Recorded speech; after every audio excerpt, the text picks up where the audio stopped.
할렐루야. 우리 귀한 수요일 저녁 수요 예배에 오신 분들을 환영합니다. 우리 함께 기도하고 하나님을 찬양하도록 하겠습니다. 하나님 감사합니다. 우리의 고난 영혼 참 쉴 곳이 없습니다. 그런데 영상으로나마 하나님 우리가 주 앞에 나아갑니다. 하나님, 우리는 영상을 보고 있지만 주께서 영으로 우리와 함께 하시고 또 우리가 찬양할 때 우리의 찬양을 받아주시니 감사합니다. 이 시간에 우리가 찬양할 때 하나님, 우리가 전심으로 찬양하게 도와주시고 하나님을 기뻐할 수 있는 오늘 하루 되기를 간절히 원합니다. 예수님의 이름으로 기도드립니다. 아멘. 우리 찬양 고난 내 영혼 편히 쉴 곳과 우리 찬양하도록 하겠습니다.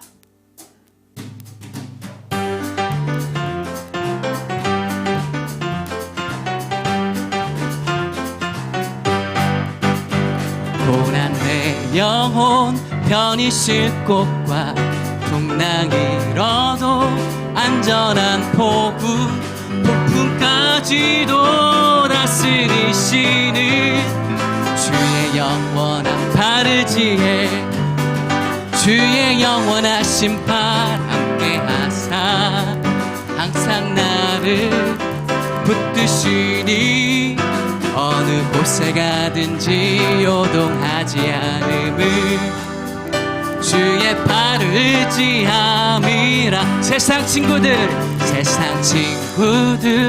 나를 버려도 예수는 함께 동행함으로 주의 은혜가 충만하리니 주의 영원한 팔을 지혜 주의 영원한 심판 함께 하사 항상 나를 붙드시니 어느 곳에 가든지 요동하지 않음을 주의 팔을 의지함이라.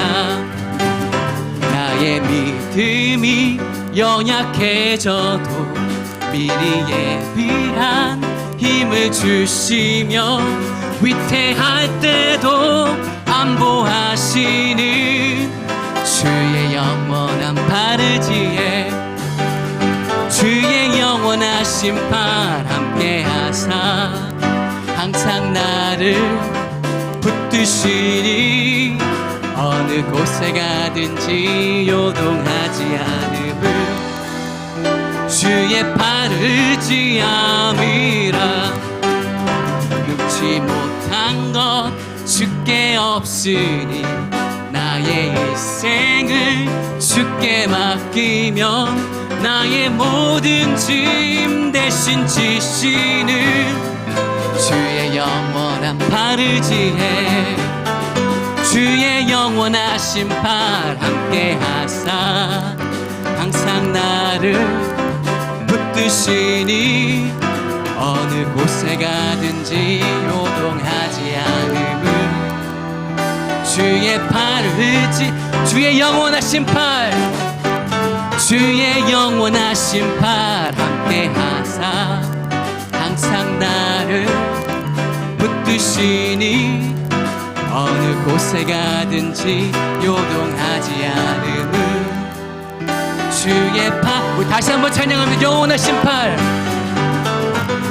주의 영원한 심판 함께 하사 항상 나를 붙드시니 어느 곳에 가든지 요동하지 않음을 주의 팔을 의지함이라. 아멘 아멘. 방금 찬양한 것처럼 주의 영원하신 팔 우리가 붙들기 원합니다. 오늘 이 저녁에도 하나님 우리와 함께하여 주시옵고 주의 말씀을 들을 수 있도록 허락하여 주셔서 하나님의 은혜로 주의 은혜로 평안한 저녁 되기를 간절히 원한다고 우리 함께 기도로 나가도록 하겠습니다. 기도합니다. 하나님 감사합니다. 우리가 찬양했습니다. 고난 우리의 영혼이 하나님 참 쉴 곳이 없지만 주님 우리가 경쾌하고 주 앞에 기쁨으로 나가는 것처럼 주의 영원하신 그 팔 주님의 그 영원하신 팔이 우리와 함께 하시고 우리를 붙드신 줄 믿습니다. 그래서 우리가 넉넉히 이기며 나아가고 또 나아가는 하나님 오늘 이 저녁 함께하여 주셨고 말씀을 전하시는 목사님 가운데 함께하여 주셔서 주의 아버지 귀한 말씀을 들을 수 있는 귀한 하루 귀한 저녁 되기를 간절히 원합니다.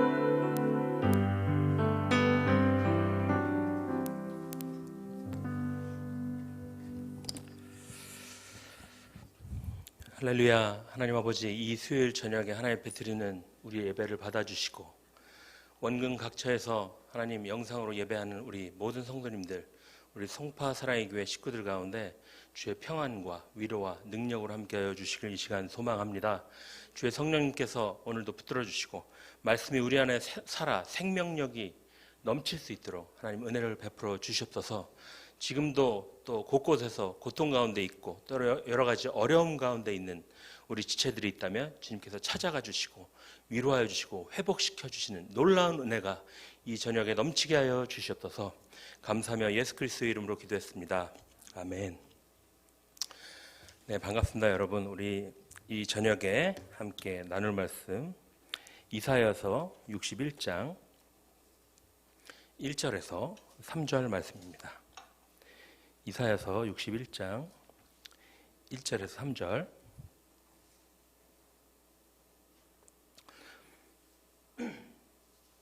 제가 제 성경으로 구약 성경 1042페이지쯤에 있습니다. 이사야서 61장 1절에서 3절 제가 봉독하도록 하겠습니다.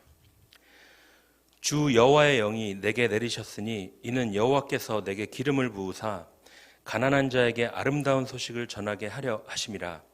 나를 보내사 마음이 상한 자를 고치며 포로된 자에게 자유를, 갇힌 자에게 노임을 선포하며 여호와의 은혜의 해와 우리 하나님의 보복의 날을 선포하여 모든 슬픈 자를 위로하되 무릇 시온에서 슬퍼하는 자에게 화관을 주어 그 죄를 대신하며 기쁨의 기름으로 그 슬픔을 대신하며 찬송의 옷으로 그 근심을 대신하시고 그들이 의의 나무 곧 여호와께서 심으신 그 영광을 나타낼 자라 일컬음을 받게 하려 하심이라. 아멘. 오늘 우리가 함께 읽은 말씀은 바벨론의 노예로 끌려가서 압제받았던 이스라엘에게 이사야를 통해서 하나님께서 주신 예언의 말씀입니다. 당시에 고난당하던 이스라엘 사람들에게 이 예언이 어떤 의미로 다가왔을까 참 마음에 감동이 있습니다. 모든 이스라엘 백성들이 그곳에서 하나님을 신뢰하고 믿고 따르지 않았을 수도 있지만 하나님을 경외하고 따르는 사람들에게는 이 말씀, 이 예언이 정말 소중하고 감격적이었을 것입니다. 당장 눈앞의 현실이 절망적이더라도 그의 백성을 해방하고 또 회복으로 이끄실 그 구원자 메시아가 오셔서 적들에게 복수할 그날을 생각하면서 아마 그들은 하루하루 더 견뎌나갈 힘을 얻었을 것입니다. 근데 이 예언이 누가복음 4장 18절에서 19절에 다시 등장합니다. 예수님께서 메시아로서의 생애를 시작하시면서 자라신 동네, 그러니까 나사렛의 회당으로 가셨을 때입니다. 이제 막 예수님께서 공생애를 시작하신 때이죠. 예수님께서 그 회당에서 사람들 가운데 서셔서 묵직한 갈대 두루마리로 된 그 이사야서를 주르륵 펼쳐내시기 시작하십니다.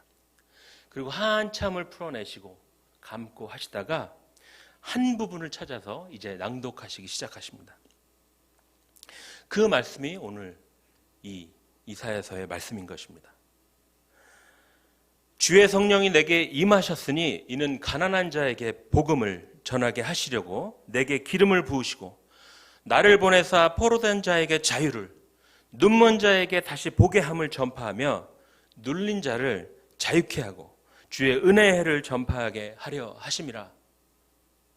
예수님께서 그 두루마리를 펼치셔서 이 말씀을 다시 한번 낭독하셨습니다. 그리고 여기까지 읽으시고 다시 두루마리를 감아 덮으시고 사람들을 주목하여 바라보셨습니다. 그야말로 한 사람 한 사람들을 그냥 본 게 아니라 누가 왔나 본 것이 아니라 주목하여 한 사람 한 사람들을 깊이 들여다보신 것입니다. 그리고 말씀하십니다. 이 글이 오늘 너희 귀에 응하였느니라. 응답되었다는 것이죠.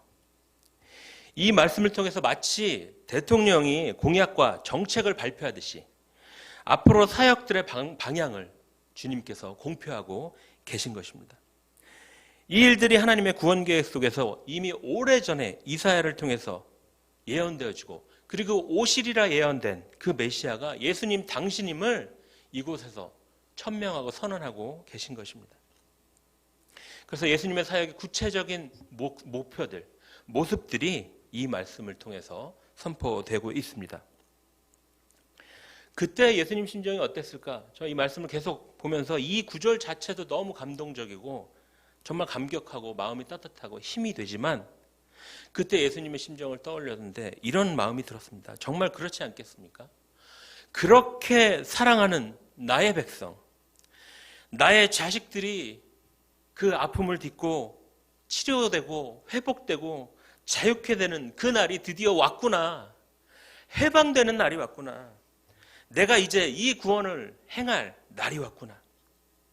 하나님 아버지의 은혜로 드디어 이들이 자유롭게 될 때가 왔구나. 이렇게 가슴 벅차하지 않으셨겠습니까? 그들의 반응이 그 뒤에 복잡하고 이렇게 예수님의 그 기대와는 다를 수 있었겠지만, 예수님께서 이 말씀을 낭독하실 때 아마 이런 심정이었으리라 생각이 됩니다. 이사야 예언이 선포될 때는 이스라엘 백성들이 바벨론의 포로가 되어 있을 때입니다.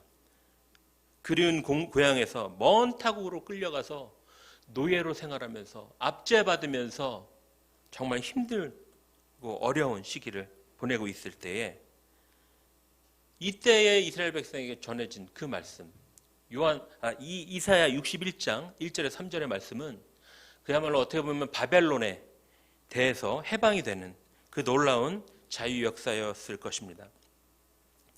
그리고 이제 예수님 오셔서 이 말씀 다시 읽으셨을 때도 그 이스라엘 사람들은 로마의 압제하에 있었습니다.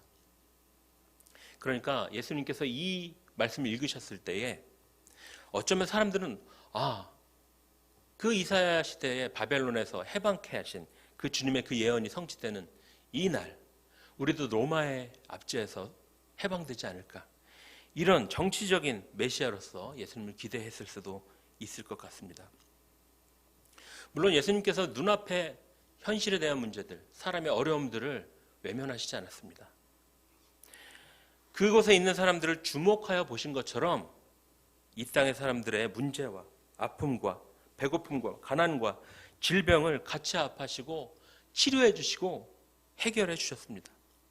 스스로 인간의 몸으로 오셨고 우리의 연약함과 한계, 또 죄성을 누구보다도 완벽하게 아시고 공감하셨습니다. 그럼에도 불구하고 우리는 압니다. 예수님의 회복과 또 해방의 선언이 이런 것을 넘어서 있음을 우리는 알고 있습니다. 보다 근본적인 문제에 대한 해방임을 우리는 알고 있습니다. 우리의 마음을 아프게 하고 포로가 되게 하고 우리를 묶는 것, 깊은 슬픔에 빠지게 하는 보다 근본적인 문제, 바로 죽음과 죄의 세력으로부터, 사탄의 세력으로부터 해방하시는 것이 예수 그리스도의 그 놀라운 구원의 역사입니다. 오늘 이 말씀을 통해서 주님께서 선언하고 계신 것입니다.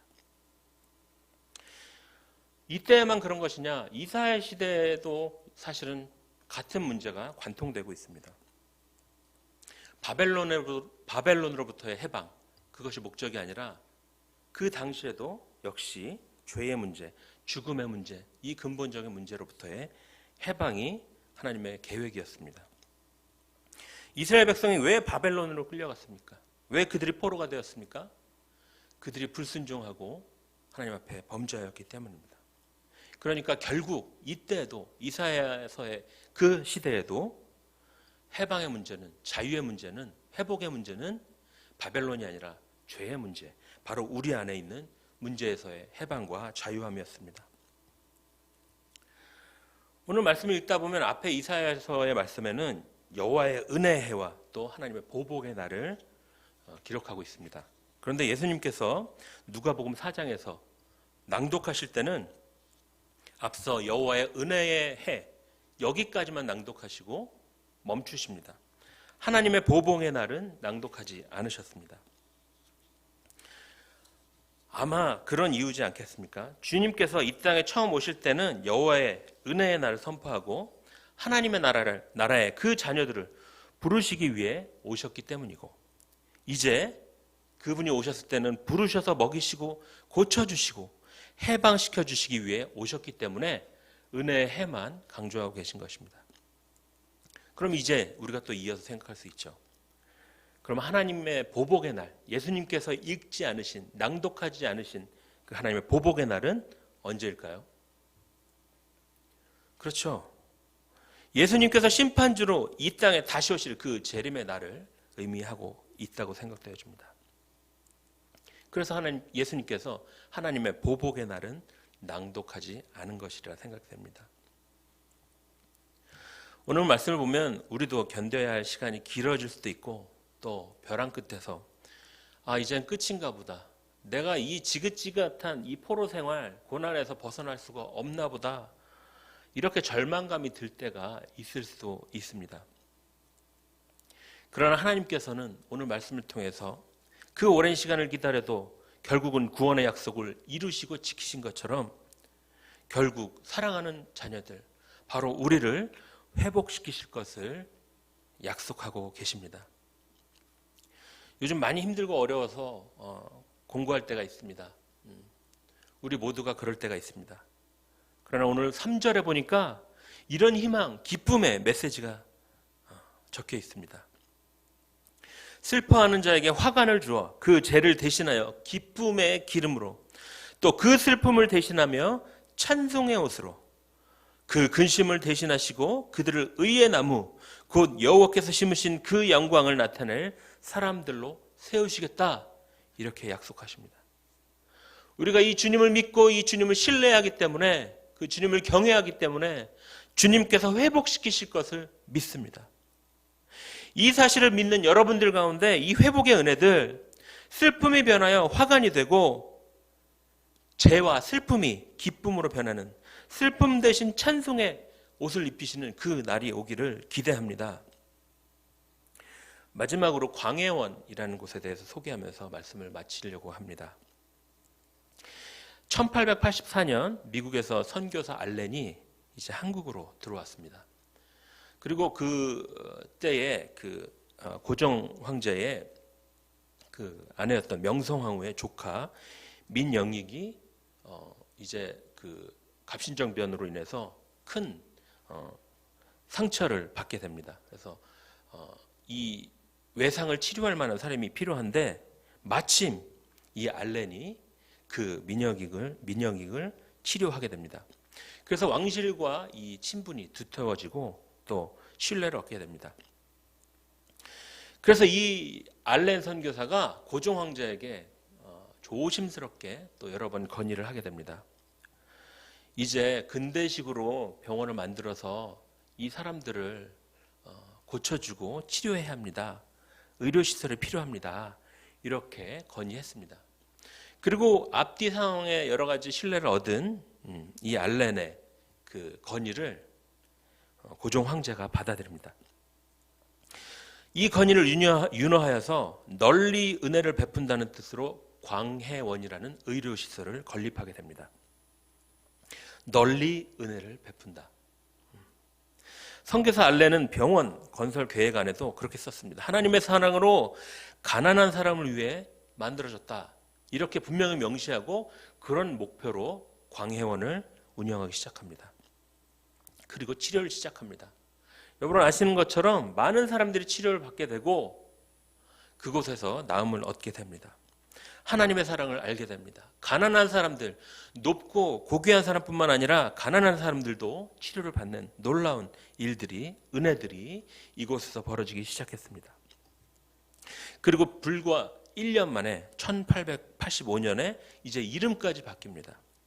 널리 은혜를 전하는 것뿐만 아니라, 베푸는 것뿐만 아니라 이제는 대중들을, 사람들을 구원한다라는 의미로 재중원이라는 이름으로 바뀌게 됩니다. 그리고 그 재중원이 오늘날까지 이어져서 신천 세브란스 병원 1층에 가면 이 알렌 선교사의 흉상이 이렇게 환자들을 보면서 웃고 있습니다. 참 의미가 있습니다.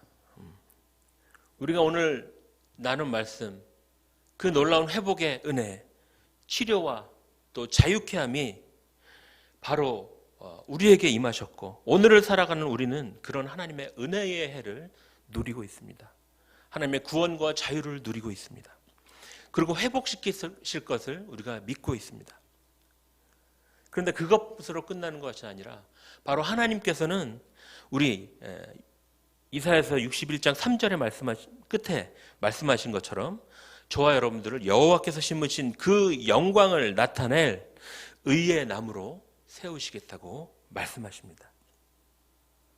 선교사 알렌이 그랬던 것처럼 광해운을 통해서 많은 사람들이 하나님의 은혜를 알게 되고 구원을 알게 된 것처럼 바로 여러분들이 광해원, 하나님의 은혜를 알게 하는 통로가 되시길 소망합니다.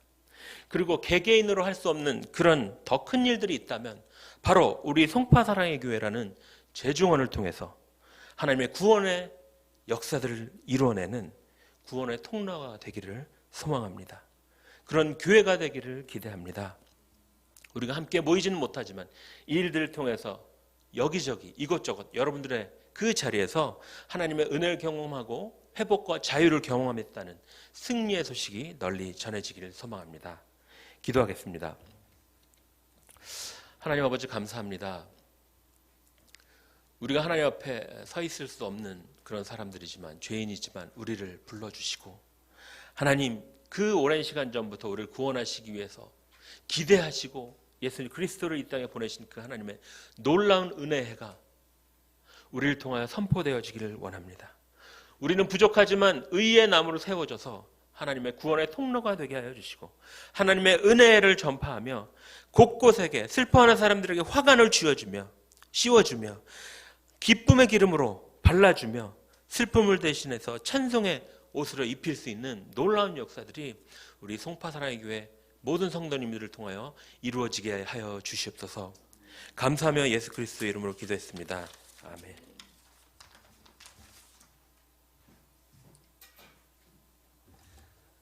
목사님 말씀 너무 감사합니다.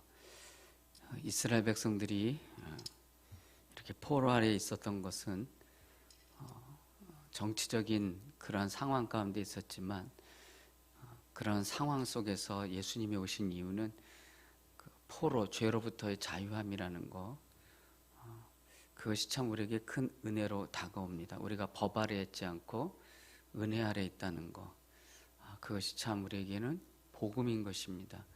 그래서 아마 주님이 오실 때 우리는 또 한 번 이스라엘 백성과 같이 출애굽하고 또 바벨론을 벗어나는 은혜 아래 있는 그것을 경험하게 될 것입니다. 그래서 오늘 먼저 말씀을 생각하시면서 기도할 것은 하나님 감사합니다. 우리가 늘 주의 그 십자가로 인해서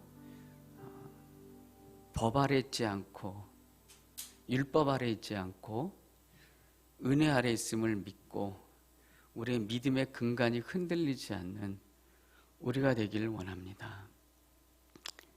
그래서 복음입니다. 우리가 어떤 죄와 어떤 잘못을 했다고 할지라도 우리는 은혜 아래 있습니다. 그래서 복음인 것입니다. 우리의 생각과 모든 것들이 달라도 우리는 다 주의 은혜 아래 있습니다. 그 복음의 말씀을 붙잡고 더 믿음 생활 잘 감당하는 우리 모두 되길 원합니다. 이런 기도 제목을 가지고 먼저 말씀을 생각하시면서 하나님께 함께 나가길 원합니다. 감사합니다. 하나님, 기도하겠습니다. 하나님 아버지 감사합니다. 우리가 은혜 아래 감사드립니다.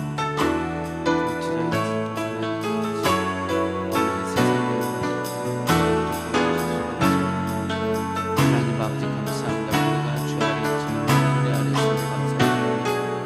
은혜의 해를 선포하러 이 땅에 오셨습니다. 하나님 아버지 누구나 이 은혜 안에 들어갈 수가 있습니다.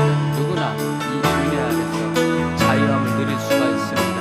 하나님 아버지 그 복음의 말씀을 가지고 다시 한번 적극적으로 믿음 생활, 신앙 생활하는 우리 모두 되게 도와주시옵소서. 하나님, 우리가 두 번째로 한 번 더 기도할 것은 하나님 우리 세상에 이 세계 속에 이 대한민국 속에 또 한 번의 은혜를 맛보는 기회를 허락해 주시길 원합니다. 코로나가 종식되기를 원합니다. 주여 다 걷어주셔서 우리 모든 사람들이 일상으로 돌아갈 수 있도록 도와주시고 우리도 함께 예배드릴 수 있는 그날을 허락하여 주시옵소서. 하나님, 이 땅을 고쳐주시고 이 땅을 회복시켜 주시옵소서. 특별히 성도님들 가운데 고난 가운데 있는 분들, 질병 가운데 있는 분들에게 하나님 회복의 은혜를 허락하여 주시옵소서. 이런 기도 제목을 가지고 우리 한 번 더 하나님께 나가길 원합니다. 기도하시겠습니다. 하나님 아버지, 간절히 원합니다. 코로나19로 인하여 하나님 아버지 모든 질병 가운데 있습니다. 하나님 아버지, 주여 은혜를 베풀어 주시길 원합니다. 아버지, 흑암의 모든 세력들이 물러갈 수 있도록 도와주시고 사망의 권세들이 다 물러갈 수 있도록 주여 도와주시옵소서. 하나님, 병들고 아프지 않도록 아버지 이 땅을 살면서 소망을 가질 수 있도록 주여 은혜 허락하여 주시길 원합니다. 함께 예배드릴 수 있는 그날을 소망합니다. 우리 교회 가운데 있는 전염병에, 우리 사업 가운데 있는 이 전염병의 모든 어둠을 하나님 걷어가 주시고 참된 회복을, 기쁨을 우리 가운데 하나님 허락하여 주시길 원합니다. 하나님, 오늘도 우리에게 복음을 듣게 해주시니 감사를 드립니다. 정치적인 것은 복음이 될 수가 없습니다. 그거는 지역적이고 굉장히 국한되어 있습니다. 죄로부터 자유는 온 세상에게 주시는 하나님의 복음인 것입니다. 주여, 우리가 법 아래 있지 않고 은혜 아래 있습니다. 어떠한 잘못과 어떤 죄를 지었어도 우리가 은혜 아래 있음을 놓치지 않는 우리 모두 되게 도와주셔서 주님이 오시는 그날을 기쁨으로 기다리는 우리 모두 되게 도와주시옵소서. 하나님, 또한 지금 이 세상이 고통 중에 있습니다. 한국과 세계와 우리 교회 성도님들이 고통 중에 있습니다. 우리의 부르짖음을 하나님께 들으시고 하나님 치유의 회복을 허락하여 주시옵소서. 각자 있는 자리에서 영적으로 깨닫는 은혜도 허락하여 주시옵시고 스스로를 돌아보며 이전보다 하나님을 더 의지하는 우리 모두 되게 도와주시옵시고 간절히 원하는 것은 이런 기회를 통하여 주님께 돌아오는 백성들이 있게 하시고 그것을 또 맞이할 수 있는 지상의 교회들 되게 도와주시옵소서. 하나님께서 우리에게 큰 은혜를, 영육간의 은혜를 주실 것을 믿사오며 우리의 은혜가 되시는 예수 그리스도의 이름으로 간절히 기도드렸습니다. 아멘. 사랑하는 성도 여러분, 성경에 있는 개역 개정판 그 주기도문으로 수예배를 마치도록 하겠습니다. 하늘에 계신 우리 아버지여, 이름이 거룩히 여김을 받으시오며 나라가 임하시오며 뜻이 하늘에서 이루어진 것 같이 땅에서도 이루어지이다. 오늘 우리에게 일용할 양식을 주시옵고 우리가 우리에게 죄진 자를 사하여 준 것 같이 우리 죄를 사하여 주시옵고 우리를 시험에 들게 하지 마시옵고 다만 악에서 구하시옵소서. 나라와 권세와 영광이 아버지께 영원히 있사옵나이다. 아멘.